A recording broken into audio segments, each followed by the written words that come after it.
They didn't invite her because they cared. They invited her because they still remembered the girl they once laughed at, the quiet black girl at the back of every class. The one they had nicknamed the Ugly Duckling. The reunion wasn't meant to be a celebration for her. It was meant to be a reminder of who they believed she was, and who they thought she would always be. But as the evening approached, something shifted. A black luxury car rolled up to the venue. The chatter at the entrance faded into uneasy whispers. Heads slowly turned. Phones slipped from hands. Smiles froze in place. The same people who had prepared their jokes now stood motionless, confused by the impossible figure stepping out of the car. This wasn't the girl they remembered. This was a woman who owned the room before she even stepped inside. And in that moment, their plan to humiliate her collapsed into pure, silent shock. The only question was, were they ready to face what they had created? For most of her life, the world had taught her to stay small. She had learned to walk faster through hallways, to keep her eyes down, to avoid mirrors, to shrink herself so she would not give anyone another reason to stare, whisper, or laugh. In school, she was never called by her name.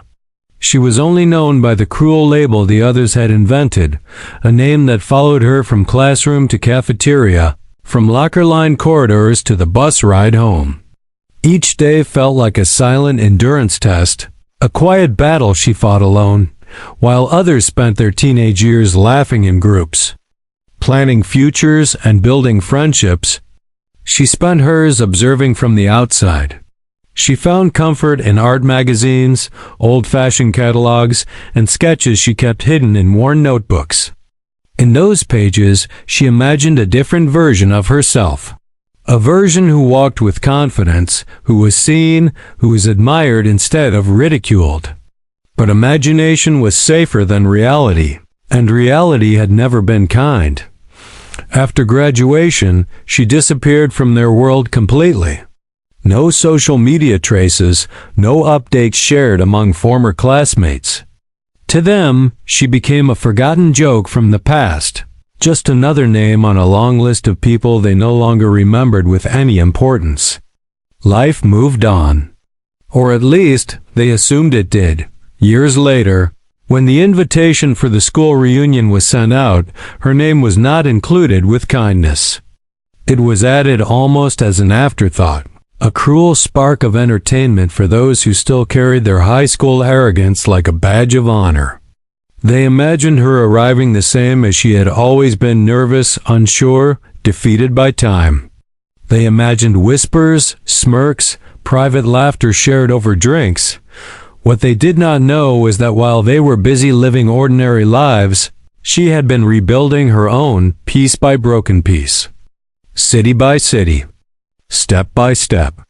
She had faced rejection, judgment, and doubt again, but this time, she had learned to turn it into fuel. Now, on the night of the reunion, as music echoed through the hall and old memories filled the air, something unseen was moving closer. A past they thought they controlled was about to walk through the front doors, transformed into a future they never expected. The building chosen for the reunion was meant to impress. Glass walls reflected the city lights, and soft music drifted through the entrance, mixing with laughter that echoed too loudly, too carelessly. Inside, former classmates gathered in familiar clusters, their conversations wrapped in nostalgia and self-importance. They spoke of careers, marriages, success, and survival, all the things that had carried them far from those narrow school hallways.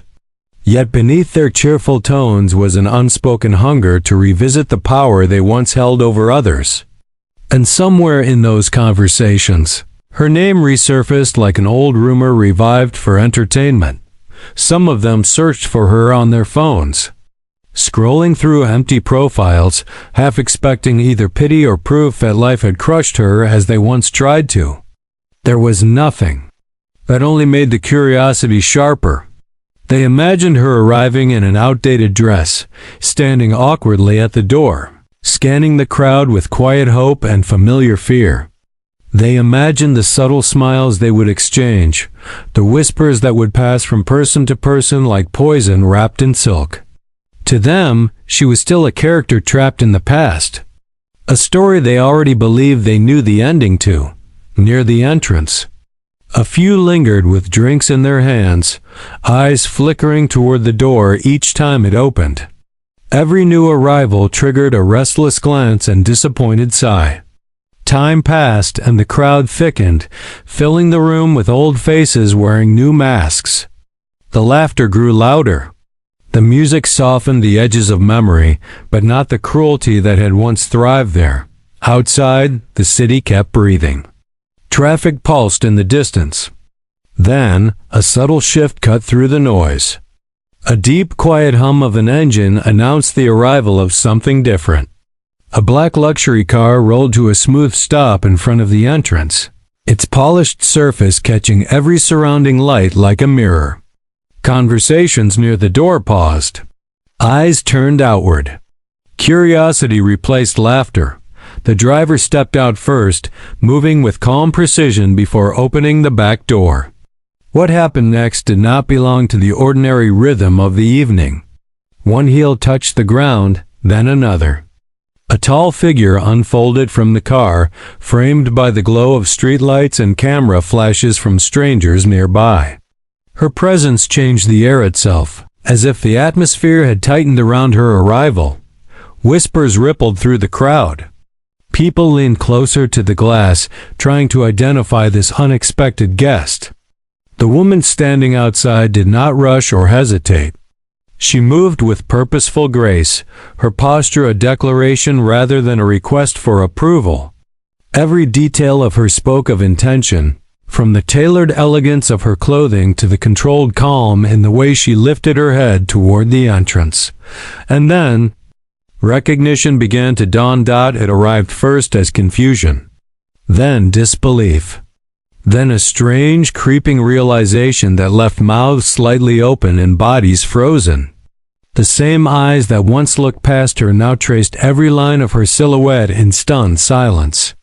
The same people who had turned her into a joke now searched desperately for flaws that no longer existed. Phones were raised, hands trembling. Some thought she must be a celebrity mistakenly at the wrong place. Others felt a sting of panic they could not name. The image forming in their minds refused to make sense. The girl they had once erased now stood unshaken in front of them, transformed into a woman who commanded attention without saying a word. When the doors finally opened and she stepped inside, the noise of the room collapsed into an echoing hush. The music faded into the background, and the conversations evaporated as if someone had pressed pause on the entire evening. Every movement she made drew invisible lines through the space, dividing the past from the present. She walked forward without searching for approval, without scanning for familiar faces, without the weight of hesitation that had followed her all those years ago. With every step, she reclaimed something that had once been taken from her. Confidence no longer looked like a dream in the margins of a notebook. It was real. It was undeniable. And it was walking straight toward the very people who had tried to break it before it ever had a chance to grow. They had invited her to watch her fall apart. Instead, they were now watching her rise, and they had never felt smaller. As she moved deeper into the room, a silent question wrapped around every single person standing there. Heavy as the air they struggled to breathe. If this was who she had become, then what did that make them now? The room no longer felt like a reunion. It had turned into a stage, and every eye in the building was locked on a single figure walking through the center of it. Time stretched and bent around her footsteps, each one echoing louder than the last. The same walls that once held careless laughter and cruel whispers now held a suffocating silence, heavy with shock and unspoken regret. She did not smile. She did not seek revenge in words or gestures. Her power lived in something far more unsettling to those who had hurt her, her complete control. She moved through the crowd as if the past had no authority over her, as if every memory they carried of her was nothing more than dust beneath her feet. Yet the past clung to them tightly. It clung to their tightened jaws, to their uneasy glances, to the subtle step backward each time she passed. Faces that had once looked at her with superiority now avoided her gaze. Others stared too long, desperate to reconcile the image in front of them with the version they had trapped in their minds years ago. This was not just a transformation of appearance. It was a transformation of presence, of energy, of destiny rewritten. Without raising her voice or lifting a hand, she exposed the truth they had buried. They had been cruel, small, and blind. A few people attempted nervous smiles. Others whispered apologies that never reached her ears. Their reactions meant nothing to her now. She had not come for validation. She had come because she had decided that her pain would no longer control where she stood or how she walked into a room. Being here was not about proving them wrong. It was about proving herself right. At the center of the hall, beneath the soft glow of overhead lights, she paused. Not because she was uncertain, but because she wanted them to truly see her. Not the old story they had repeated for years. The real one they had never bothered to know. In that moment, the power dynamic they once enjoyed shattered completely. They were no longer the judges. They were only witnesses. The reality of what they had done in the past now stood before them in a different form, successful, unbreakable, untouchable. Shame rippled silently through the crowd, moving from one person to the next like a shadow they could not outrun. For the first time in their lives, they understood that their words had mattered. Their laughter had mattered. Their cruelty had mattered. And yet, somehow, they had failed to destroy her. She turned slowly, allowing every corner of the room to carry the weight of her transformation. No speech was needed. No confrontation required. Her existence in that moment was louder than any accusation, and as her eyes lifted slightly, calm and steady, a final realization struck them all at once. This was not a moment they would ever forget. It was the moment they finally understood the cost of underestimating someone they had once called nothing. When the moment passed, the air in the room did not return to normal. It remained changed, as if something invisible had shifted the foundation beneath them all. Conversations did not restart the same way. The laughter that followed lacked ease, stripped of its old confidence. People moved, but with caution now, aware that the past had finally caught up to them in the most unexpected form. She did not stay long. She had never come to relive old memories or fix broken histories. Her purpose had already been fulfilled the moment she stepped through the door. As she walked back toward the entrance, the crowd slowly parted without being asked.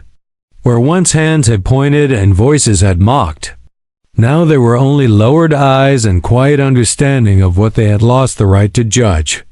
Outside, the cool night air wrapped around her like freedom. The city lights no longer felt distant or unreachable. They felt familiar, like the silent witnesses to every late walk, every lonely doubt, every whispered promise she had made to herself that she would become more than the world had allowed her to be. She did not feel anger. She did not feel the need to punish. What she felt was closure. A calm acknowledgement that her story no longer belonged to the people who had tried to define it. Inside the building, the impact of her presence continued to echo. Some stood quietly, confronting memories they had buried beneath time and excuses. Others wondered how many other lives they had shaped with careless words.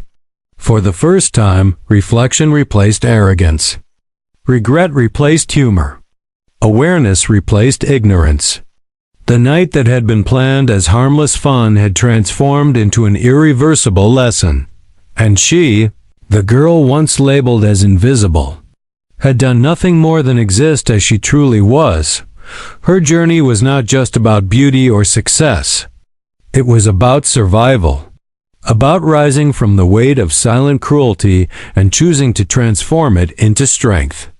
Her presence forced an uncomfortable, necessary truth into the open. The way people are treated in their weakest moments can shape who they become or who they struggle to escape.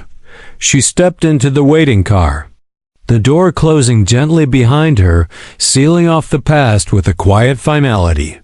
As the vehicle pulled away, its lights disappearing into the darkness, a question lingered in the minds of those left behind. How many ugly ducklings had they overlooked in their lives, and how many of them were destined to become something far more powerful than they had ever imagined? That night did not end with applause or forgiveness. It ended with awareness. And sometimes, awareness is the most powerful justice of all.